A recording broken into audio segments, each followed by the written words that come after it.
what are some good internet rabbit holes to check out? Story 1. The family that couldn't sleep. I believe even the Vatican is involved in housing them and trying to come up with a cure. For 200 years, a noble Venetian family has suffered from an inherited disease that strikes their members in middle age, stealing their sleep, eating holes in their brains, and ending their lives in a matter of months. In Papua New Guinea, a primitive tribe is nearly obliterated by a sickness whose chief symptom is uncontrollable laughter. Story 2, Wikipedia's page on uncontacted tribes. It's fascinating to read about first encounters, how everyone reacts, the ultimate outcome. Every linked page about specific tribes is like its own mini-drama. Like one of favorites is the Sentinelese. It's a tribe that lives on the North Sentinel Island, a largely unexplored island that is the territory of India. They can be considered a pinnacle of a tribe untouched by modern civilization. Their language is largely undocumented, let alone deciphered. Their language also does not have similarities with any other obscure language of any island or mainland Indian tribe, let alone any other world language. All proposed exploration expeditions, attempted contact, or even just a casual trip there, fishermen, have ended in a disaster one way or another because they adamantly reject all forms of contact. There was a history of open attacks and even times when they killed a couple of local fishermen. They tend to attack any foreigner that travels too close to the village, but they mostly hide in the forest. Even their exact population estimate is vague, ranging from 15 to 500. They do not know how to make fire. Story 3. Theme park YouTube is a gateway drug. You check out Defunct Land because hey, that sounded interesting. Then next thing you know, you're subscribed to Disney Dan and Yesterworld because they're in a similar vein. Next thing you know, you're bringing Expedition Theme Park and jonesing for your next fix. I watched Defunct Land's video on the Draken Fire at Busch Gardens because I'd been there a couple times in the late 90s, and it always closed. ID heard back then that it was a really rough roller coaster, and the video confirmed that that's why they barely ran it after a couple seasons. At Kennywood Park in Pittsburgh, they also had a really rough roller coaster called the Steel Phantom, which was mostly torn up and redone around the year 2000 and renamed Phantom's Revenge. It turns out that the same company that designed the Drachenfire also designed the original Steel Phantom. I was not surprised, but I still wanted to ride it as a kid. I'd ridden the Steel Phantom, I knew how to handle it, damn it. Story 4. The Dyatlov Pass mystery was my rabbit hole for several months. So strange. What could make 9 college students madly rush out of their camping tent, down a mountain, in the middle of the night, in negative temps, undressed and in their socks? They all froze to death and were found with strange, serious injuries. This site has all the info, autopsy reports, photos from the students' cameras, etc. Warning, this is a deep rabbit hole and only seems simple. No one has been able to solve the mystery for 60 years. This was one of my favorite rabbit holes as well. A great mystery. Ultimately, I'm sure it's easily explained. I'm just not sure what the explanation is. A lot of the reading I did was people presenting a reasonable explanation and then saying, but if that's what happened, there would have been evidence A, B, and C. As somebody who has made a career out of investigating, 99.9% of info and explanations for why something couldn't have happened is just a bad conclusion. Lack of evidence is never evidence in and of itself. Story 5. The Wikipedia list of unusual deaths. They have some obnoxious gatekeeping editors who removed a bunch of patently weird, well-documented ones for not being unusual enough. On the talk page, there was an entire battle over whether they should include a case where 2 pythons escaped from a pet store and slithered into an apartment 1 floor up and suffocated 2 kids having a sleepover after getting through the air vents. Story 6. I started reading about feral children a while ago.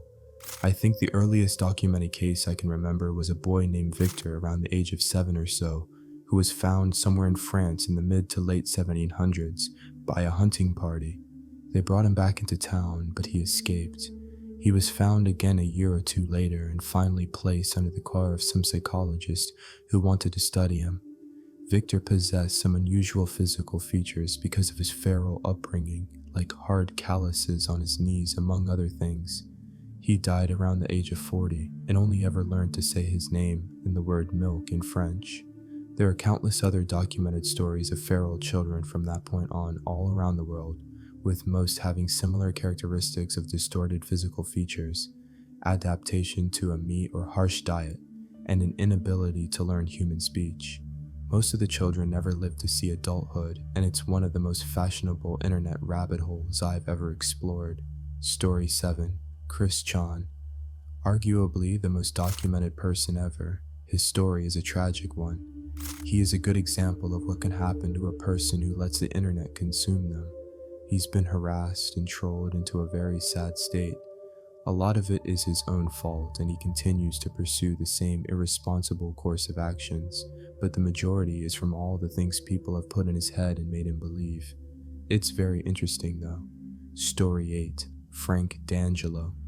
Has a Canadian businessman, inherited wealth needless to say, who keeps making bad gangster movies in which he stars alongside faded stars paid in cash. He also has a truly horrible talk show which airs on a couple of TV stations every Friday. He buys the airtime like a televangelist would.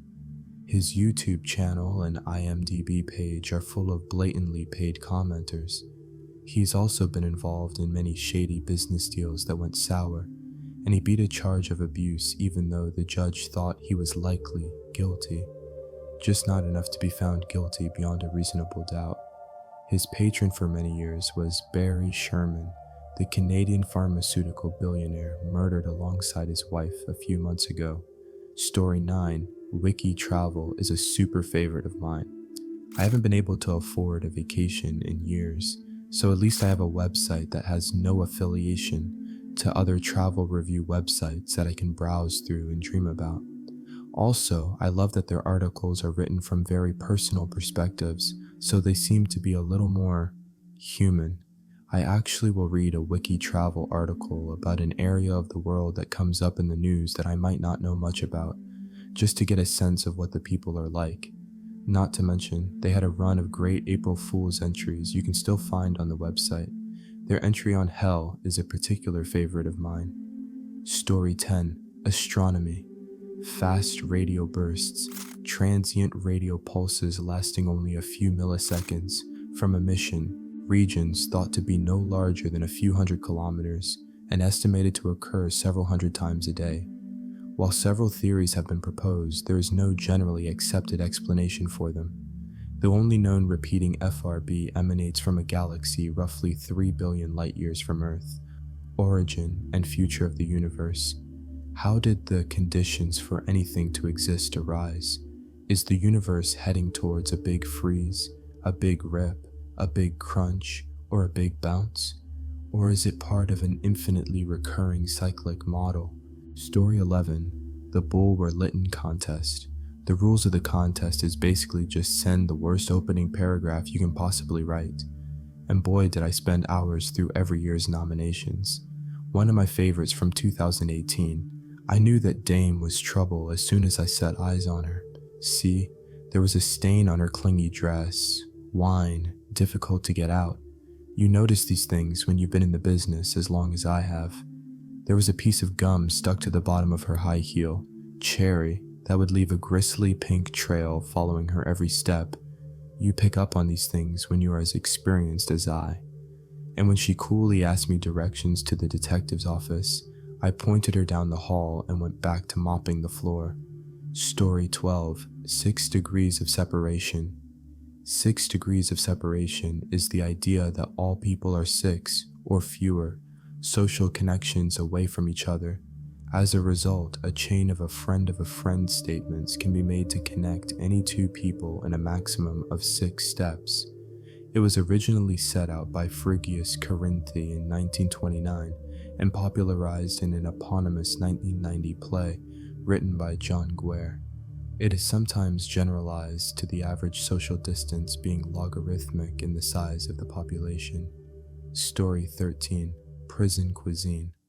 I don't mean the food served in the dining hall, but instead the food the prisoners managed to prepare outside of the official meal times. It is amazing what people come up with when there are limited tools available. I don't think any population, and that includes college students, have explored the permutations of how top ramen can be prepared in a microwave as extensively as prisoners. The finer points of making a toilet hook. There is a cult surrounding proprietary prison commissary items like shebangs. Obviously, the food often looks like garbage, but the innovation, passed on food knowledge, cooperative effort, and pride that they exhibit in their craft really humanizes the prisoners to me. I came away uplifted after watching many videos on the subject. Story 14. There's a whole YouTube rabbit hole of people doing stunt alcohol shots. They'll do stuff like mix a bunch of booze together and take it all down in one gulp, or light the booze on fire, light a cigarette with it, then blow it with a puff of smoke before drinking it. It seems to be mostly an East Asian thing. A lot of the videos seem to be from China and Korea, but there are tons of these videos with both successful and unsuccessful attempts being equally entertaining. Story 15. The events of the mutiny on the Bounty and the establishment of the settlement at Pitcairn Island by the mutineers. The mutiny gets romanticized in popular culture, but Pitcairn Island and its descendants allowed a culture of pedophilia and child abuse to persist at least since the 60s, but likely since its founding. When the mutineers first landed at Pitcairn and set up their new home from the bits and pieces of the Bounty, the island was perfect. It had arable land, was hard to access, was marked incorrectly on maps, good for hiding from the British Navy. The mutineers and their Tahitian wives and a few tag-along Tahitian men would seem to have set up a paradise. It quickly devolved into a culture of slavery and back and forth vengeance until all but one of the original mutineers was murdered.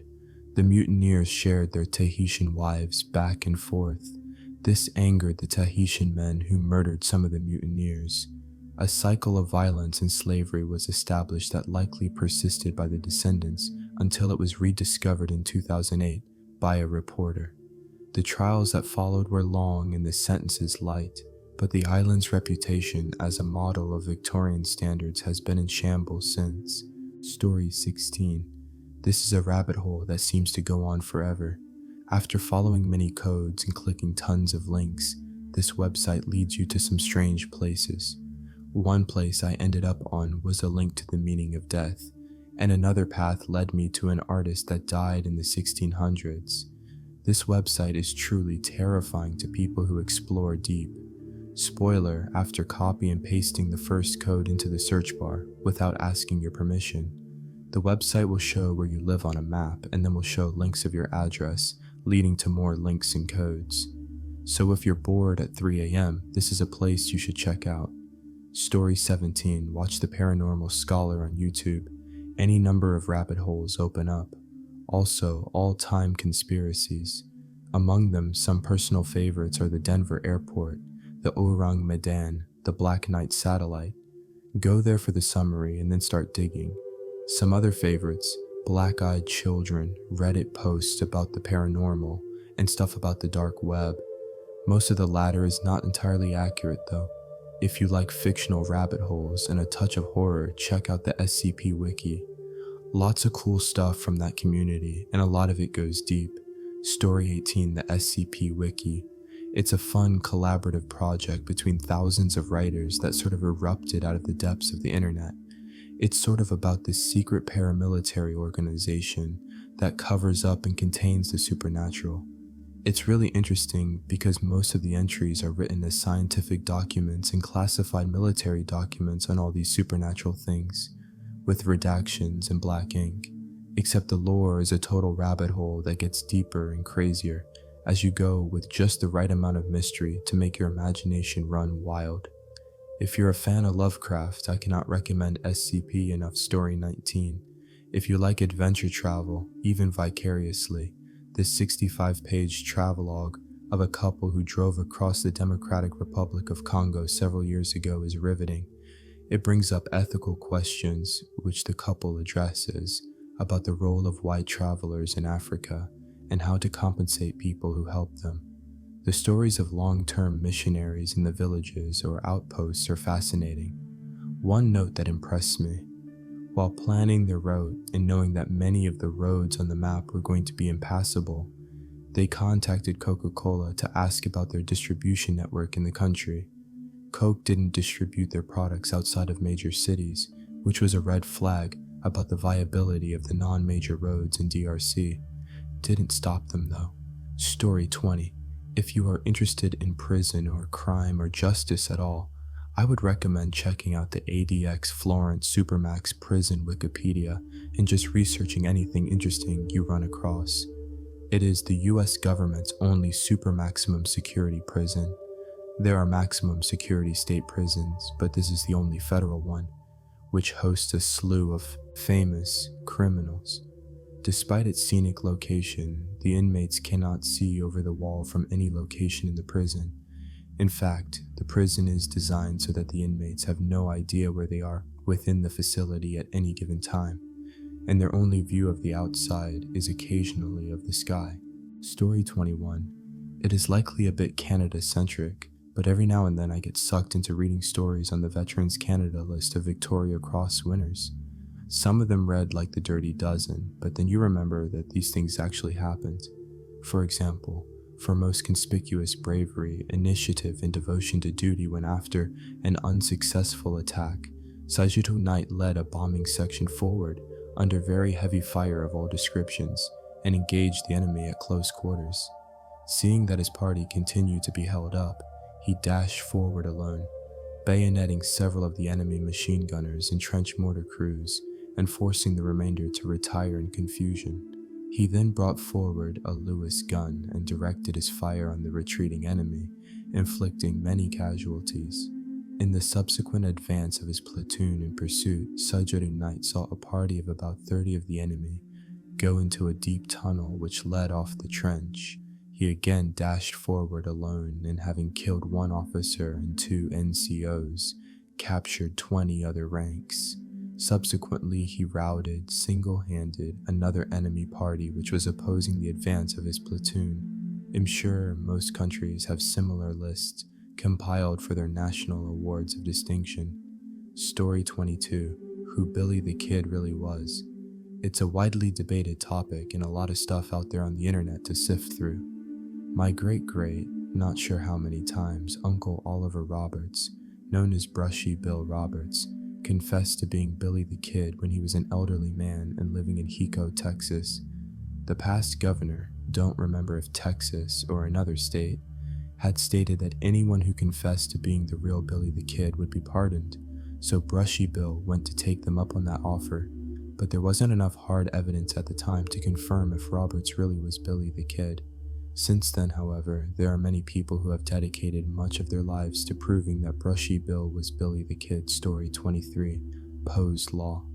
There are lots of examples of sites or communities set up to parody extreme viewpoints that people that hold those viewpoints mistook for real, and the difference between those mocking said viewpoint and holding said viewpoint are indistinguishable. My uncle was a member of the Flat Earth Society in the late 90s and early 2000s, for example. Said the, at the time, president of the org at the state level or something, like him, didn't believe it and just joined it as a joke. You'd be surprised how far you can go in these groups if you just show up and say the craziest parody of what you think they'd say and work your way up the ranks. The same is true in the reverse. The opposition to said groups helps make the members of said groups more fervent and dedicated. Story 24. If you're into creepy stuff or horror stories, I highly recommend the SCP Foundation. It's a collective writing thing about a mysterious organization that captures and classifies various abnormal, paranormal, and unexplainable things. There are some typical monsters, but also plenty of things that are much more interesting and eerie, like SCP-002, The Living Room, or SCP-513, The Bell. Everything is written like a cold, formal document, so instead of saying the person was killed, it says the test subject was terminated, etc. And it gives it a very unsettling vibe. To start, just go to the website and pick a random series in SCP from the menu on the left side. Don't worry about any clearance warnings, security levels, etc., because it's there to just immerse you more into this world, and it doesn't mean anything. It's just a work of fiction. Or is it? Story 25. I am currently in the process of planning a trip to Europe, and due to my ancestry, I have a real interest in visiting Belarus. By complete chance, I came across a video in the suggested sidebar where this guy travels from Minsk to a small town in Belarus. After unexpectedly being intrigued enough to watch the entire 20-odd minute video, I discovered that this channel, Bald and Bankrupt, is full of videos of this particular dude traveling around the world and filming incredibly interesting videos about local food, architecture, history, and various other aspects. Story 26. The Wikipedia game is fun. Pick totally different things, say chicken nuggets and quantum mechanics, and try to connect them. Start on the chicken nugget page, click the first highlighted word. Try to get to the quantum mechanics page by only clicking the first highlighted word. I think someone told me you can always get to one page in particular. It was something like telecommunications.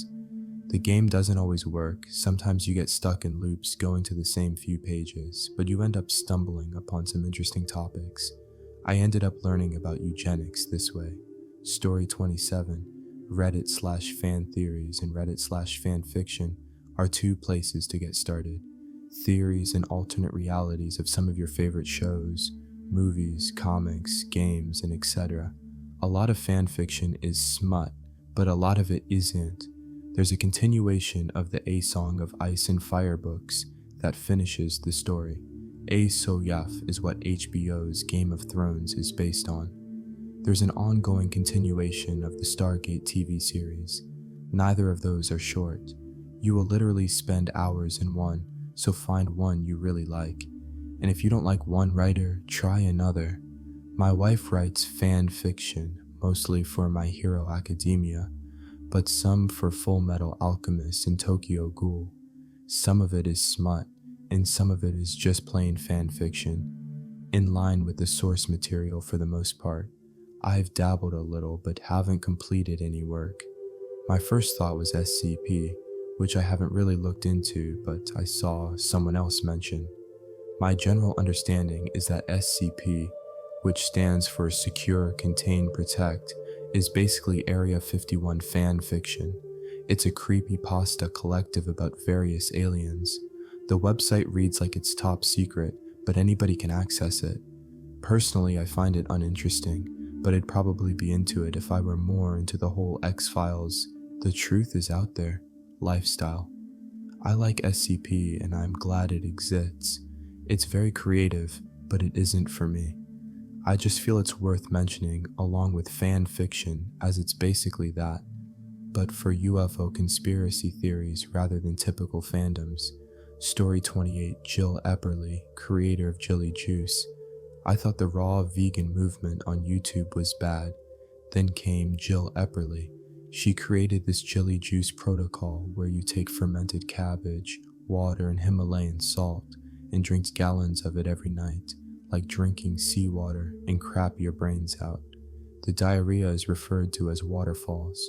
According to her, this is supposed to detox you, cure cancer, cure autism, cure gayness, and she even claims it can regrow limbs. Her Facebook is a treasure trove of insanity. I don't think this woman leaves her house. Story 29. Time Cube infamous crackpot conspiracy site, now defunct, but you can easily find archives. Can't look any of them up at work. It was just one huge page where he continuously added more stuff, a stream of rambling and insanity. The thesis is that time ain't a single linear constant, but 4 simultaneous linear constants. Traditional science only perceives one, but there are actually 4, and you're taught to only recognize one. The Earth isn't just rotating west to east, but in all 4 cardinal directions at the same rate. The guy has had sporadic internet fame, appeared on a few talk shows, was invited by students to give an unsanctioned lecture at a university, think it was MIT, and is clearly a schizophrenic who put a whole lot of energy into this time cube thing. It's a rabbit hole because You know how they say when you stare into the abyss, eventually the abyss stares back into you? Okay, this is an abyss. Reading it too much may cause brain damage. His theories are quite consistent, not sure what the goal of hiding 3/4 of time is supposed to be, other than to prove that we tell time wrong. Story 30. We had a set of broken wind chimes that I wanted to see if I could repair instead of just throwing away. After some searching, I found a site called leeheight.org. So this guy Lee Height is an expert in two things: wind chimes and biomass briquetting. I learned more about wind chimes than I ever wanted to know. He has so much killer information about making wind chimes from easily accessible materials. There are spreadsheets upon spreadsheets with details about how to turn shower rods, electrical conduit, and copper pipes into kick-ass wind chimes. I spent my quarantine summer making bigger and bigger wind chimes. My wife made so much fun of me. Story 31, Final Fantasy House. I was vaguely aware of it around the time the post started being shared. Going back and rereading more, it seems that others had similar experiences with, maybe, the same group in other towns. Down the Rabbit Hole on YouTube has a video on it. I suggest the 40-minute video over going down your own rabbit hole. It's such an insane but compelling story at the same time.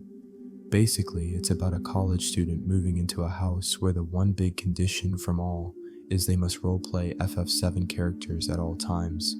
It gets really messed up from there, to the point of being surreal enough, it makes you think existentially. Story 32. In my neighborhood Facebook group, some lady posted that her neighbor's house is for sale. Someone commented that it was a weird looking house and asked if it was some sort of group housing.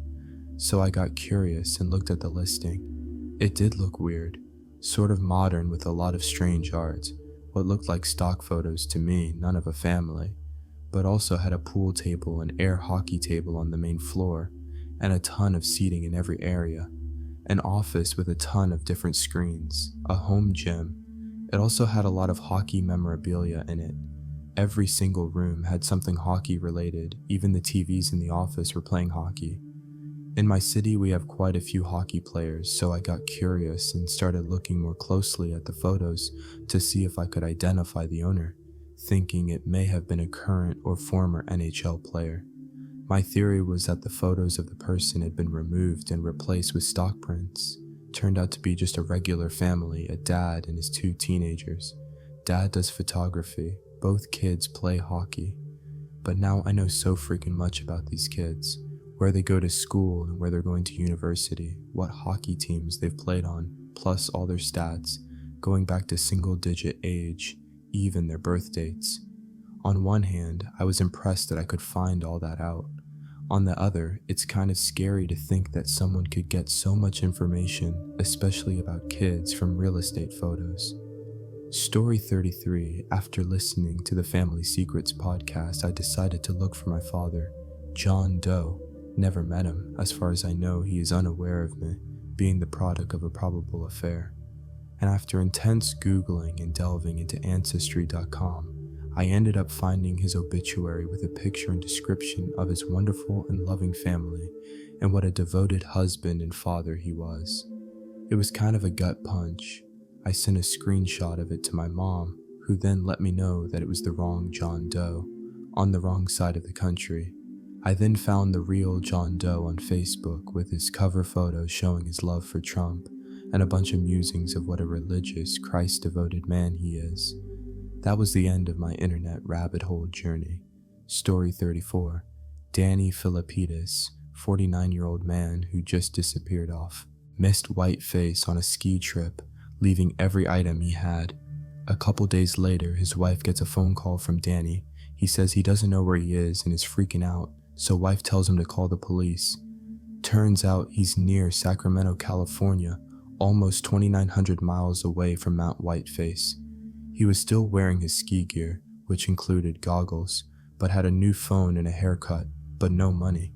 He says that all he remembers is waking up in a field, and that's it.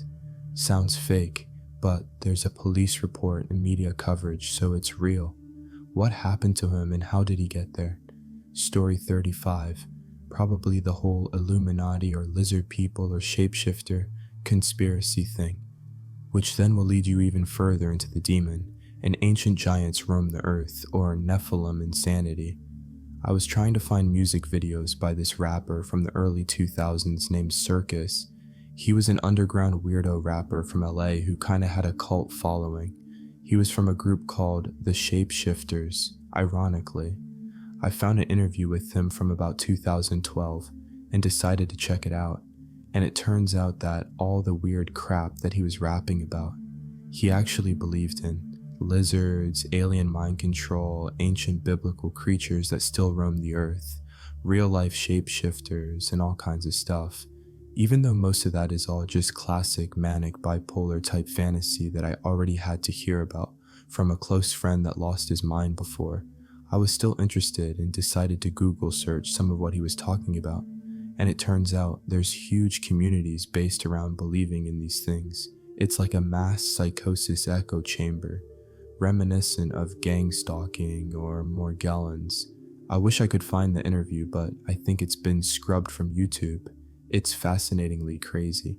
Here's one of his other music videos though, just to give you an idea.